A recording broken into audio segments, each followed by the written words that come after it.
Most people who are told they need bunion surgery are given one option: metal screws, a long recovery, and hardware that stays in their foot permanently or sometimes needs to be removed. What they're almost never told is that this approach has already been replaced, and the replacement is better in every way that matters. In the next few minutes, I'll show you exactly what the standard bunion surgery is still doing wrong, what exists right now that most surgeons aren't offering, and the specific questions to ask before you agree to any procedure. You've been putting off bunion surgery because everything you've heard sounds awful. Weeks on crutches, months of recovery, metal in your foot forever, maybe a second surgery later to take it out. So you've been living with the pain, changing your shoes, skipping the things you used to do because the cure sounds almost as bad as the problem. That mental math is based on information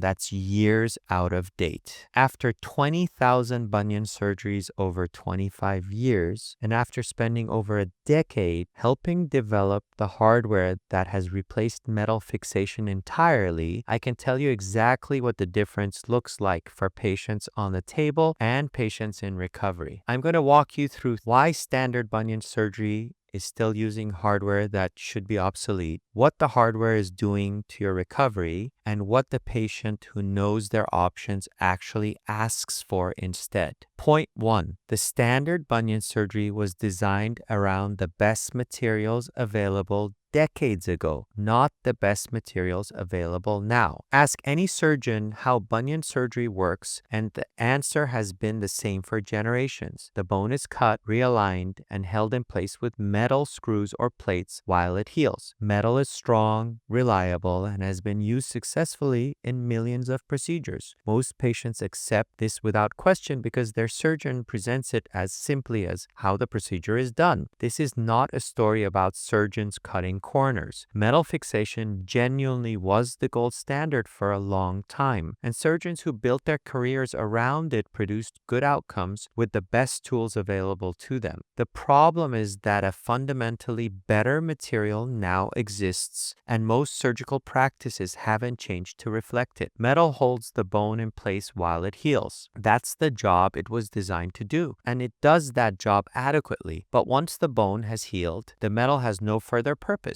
It sits there permanently as a foreign object, and foreign objects in the body create problems over time: inflammation around the hardware, sensitivity to cold, metal allergies, and in many cases loosening that requires a second surgery to remove the screws or plate that have started causing irritation. The patient went through one surgery to fix their bunion and now needs another one to fix the hardware. You shouldn't need a second surgery to clean up the first one. Surgical hardware should do its job and then disappear, not sit in your foot for the rest of your life, creating problems. This exact frustration is what drove me to spend over a decade collaborating with a medical technology company to develop a different fixation material. What we created is called OssioFiber. It holds the bone in place at the time of surgery with the strength that matches or exceeds metal. But over the following 2 years, it integrates completely into the bone. The body incorporates it. There's nothing left to remove, nothing left to react, and nothing left to cause problems.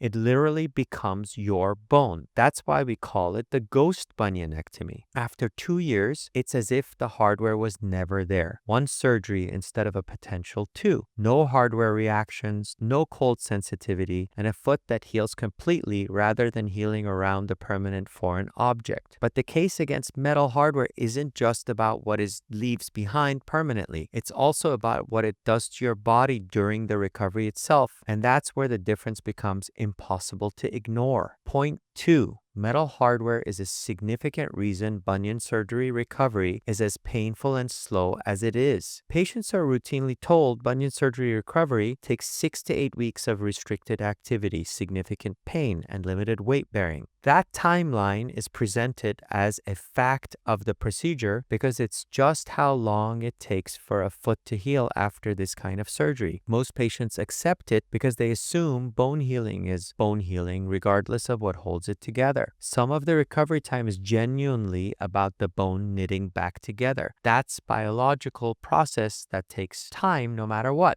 But A significant portion of the pain, swelling, and restriction that bunion patients experience is a direct result of the body's response to metal sitting inside the surgical site. The body recognizes metal as a foreign object and reacts with inflammation, swelling, and heat around the hardware. That inflammatory response slows healing and extends the recovery window. Beyond that, metal screws can shift or back out over time, especially in active patients. When fixation loosens, the bone can move out of position and revision surgery becomes necessary. A patient who did everything right ends up back on the operating table because the hardware failed. A big part of the recovery pain isn't the surgery, it's your body fighting the metal. Hardware that integrates with the bone rather than sitting against it eliminates the inflammatory response and lets the body heal faster from day one. The OssioFiber material has what I describe as a sticky factor. As it begins integrating with the bone, it actually becomes stronger over time. This is the opposite of what metal does. Metal holds at its initial strength and then either remains stable or gradually loosens. The bio-integrative material of OssioFiber gets progressively stronger as the bone grows into it because the fixation is more stable from the start. Patients using this approach have been able to bear weight immediately after surgery, in many cases walking out of the surgical center the same day rather than waiting weeks on crutches. This is a direct result of a stronger, smarter hardware, faster return to normal shoes, less pain during recovery, and fixation that is actually stronger at 6 months than it was at the day of surgery. So if this material performs better in every measurable way, why are most surgeons still using metal? The answer matters before you sit down with any surgical consultation. If you're researching bunion surgery or you've already had a procedure and you're dealing with hardware issues, subscribe so you don't miss the next video. There's a lot of bad information out there, and I don't want you to make the mistakes of choosing outdated procedures and techniques. Point 3. Most surgeons still use metal. Here's how to tell in your consultation whether yours is current. The gap between when a better surgical approach becomes available and when the average surgeon adopts it is measured in years, sometimes decades. This is not unique to bunion surgery. It happens across all of medicine. The question for the patient sitting in a consultation is not whether better options exist. They do. The question is whether the specific surgeon across from them is offering those options. I'm curious, did your surgeon mention metal-free or bio-integrative fixation as an option, even briefly? If the answer is no, they may not be offering it or may not be trained in it. Were you told your hardware will stay in there permanently? Or were you told to expect a possible removal surgery? A planned removal surgery means hardware has already been flagged as a future problem before the first surgery has even happened.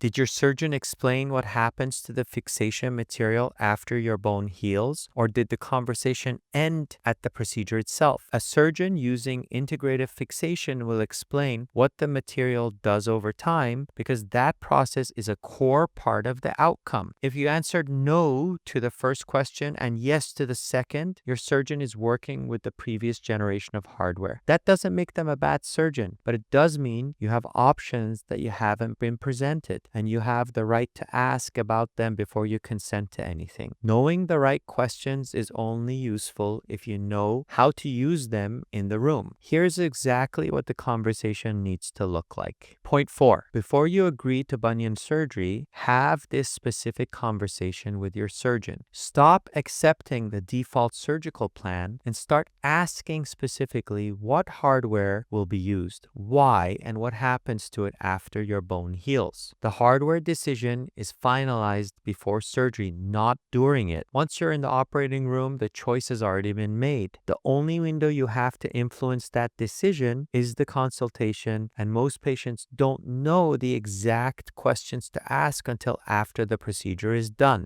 A significant portion of the revision cases I see involve patients who had a first bunion procedure with metal procedure hardware that either caused ongoing problems or failed outright. In almost every one of those cases, the patient had no idea a better option existed. They consented to a standard procedure because nobody told them there was a choice. Revision bunion surgery is harder than the original. The recovery is longer and the outcome is less predictable. The entire chain of events becomes comes with one conversation that never happened before the first surgery. Stop walking into a surgical consultation and accepting whatever plan is presented without understanding what goes into your foot and what it does over time. Ask your surgeon directly before signing anything. What fixation material are you going to be using? Does it need to be removed after the bone heals? Is bio-integrative non-metal fixation available for my specific procedure? Those three questions tell you more about your surgeon's current practice than anything else in the consultation. If non-metal fixation is dismissed without a clear explanation, that is worth a second opinion consultation before you proceed. Knowing what to ask gets you into the right surgeon's hands. But most patients have no idea what the right recovery actually looks like once they're there, and that picture is worth understanding before you decide anything.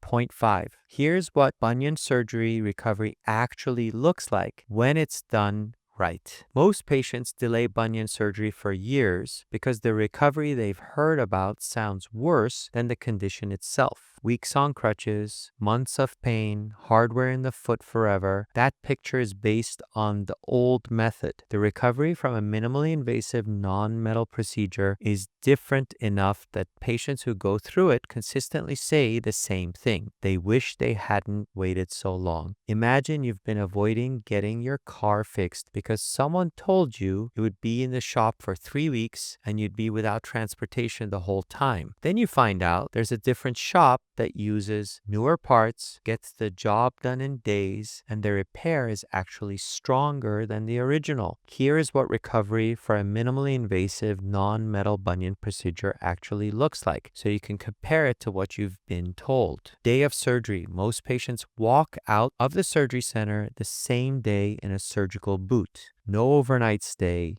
No general anesthesia required in most cases. The first 2 weeks, some swelling and tenderness, but the pain is typically manageable with over-the-counter medication. Most patients report far less pain than they expected. 6 weeks, back in regular sneakers. No surgical boot, no crutches, regular shoes. 2 months. Return to recreational activity, running, hiking, full function. 2 years. The fixation material is completely integrated into the bone. There's nothing left in the foot. No hardware, no foreign material, nothing to remove. The surgery is effectively gone. This is the recovery most patients don't know exists. If what you've been told sounds nothing like this, it is worth finding out why before you make any decisions. Bunion surgery has a bad reputation because for a long time that reputation was earned. The recovery was brutal, the hardware was permanent, and the bar for a good outcome was set too low. That's changed, but only for the patients who know to ask for something better. You now know. Use it. If you enjoy this, make sure you watch the next video, which is on your screen now.